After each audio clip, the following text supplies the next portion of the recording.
So, quite funny, wasn't it? I dropped the yeast packet in the pissing bucket, straight on top of the wall. Luckily, I did sanitise the packet before. I always do with the yeast. I'm sure we all do, but I was pretty pissed off when it happened. But I thought, you know, let it run its course. I wasn't dumping it or nothing. So we did.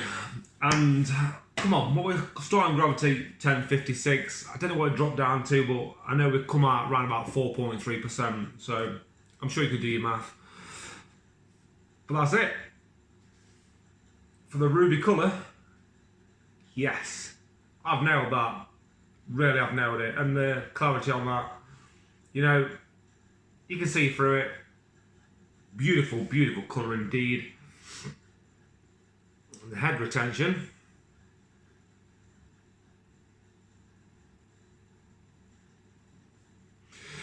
Right, I did force carb this for a couple of days at 35 psi because I think when I kegged it, 2 days to go before a Halloween party, what my cousin invited me around to. And you know, the first pour,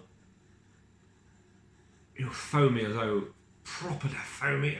Even, I think all the way through the night, to be fair, it was dead foamy. We literally have to let it settle and then pour it back in. Even the PSI was just done nothing on it, but it was just so much foam. I didn't know if I had problems with the beer line itself, but I think the fact that it was heavily carbonated, and the crystal rye may have had that effect on that as well. I'm not too sure.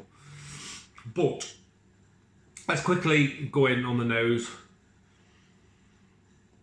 As you expect from this style of ale, very heavily on the malt, really deep breadiness.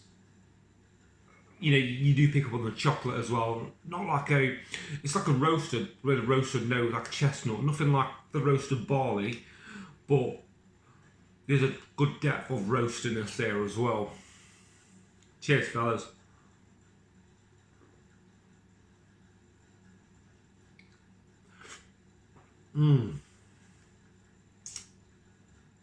You can always see the head retention.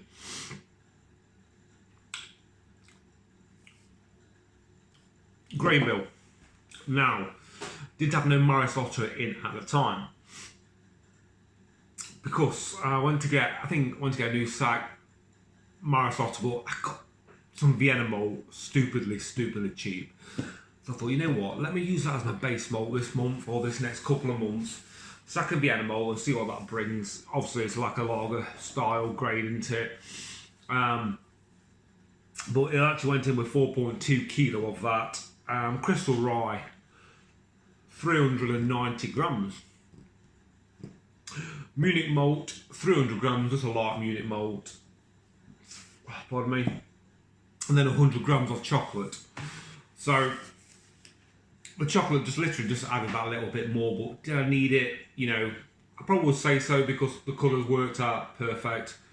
But I think I'm going to do a beer next simply with just base malt and crystal rye to see how the colour brings on that. Now, I think it did have a 90-minute mash because I had to go out and get some yeast, if I remember right. And then throughout the boil was East Kent Goldings, 60 minutes, 14 grams of that and 14 grams of Fuggles at 60 minutes. 30 minutes to go, exactly the same additions. And then, you know, that gives it that earthiness, doesn't it? That spiciness you're after. A good level of IBUs as well because they're pretty low, as we all know. But come 10 minutes to go and then 5 minutes to go, we went in with 50 grams of Bramlin Cross.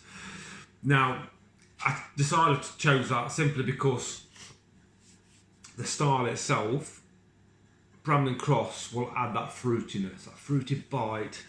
A bit like them in the background, the Hobgoblins.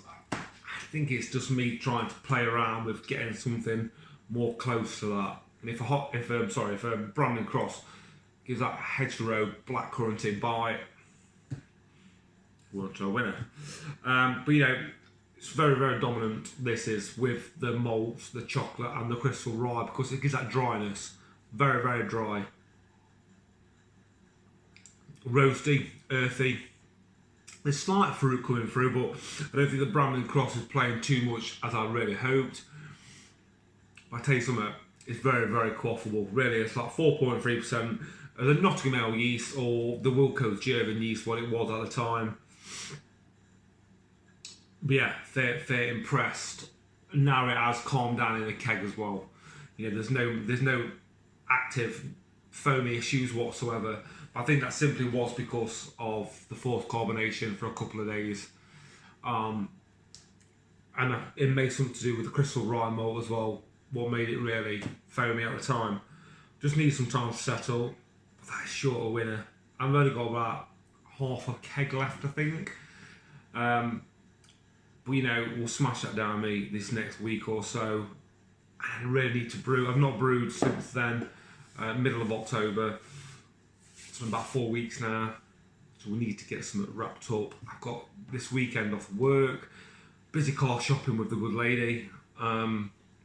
Sunday, if I get a bit of time to myself, I'm putting one together and we'll get a Grange glass out there again, or I'll do an update of what it was. Tonight I'm going to smash the Hobgoblins back and treatment centre and naughty little Fullers. Gotta love that 1845, haven't we? Very, very nice. Got very drunk on this at the London Craft Beer Festival earlier on in the year in the Fuller's cast room. Do apologies to everyone out there, you know, but we all had a good time, didn't we? And I think Rusty has done a clone on this himself and he loved it, so do go back and check his video on that if I remember right. I'll put a link down below. So I didn't know how to do it up there, so I'll just put a link down below, easiest way into it.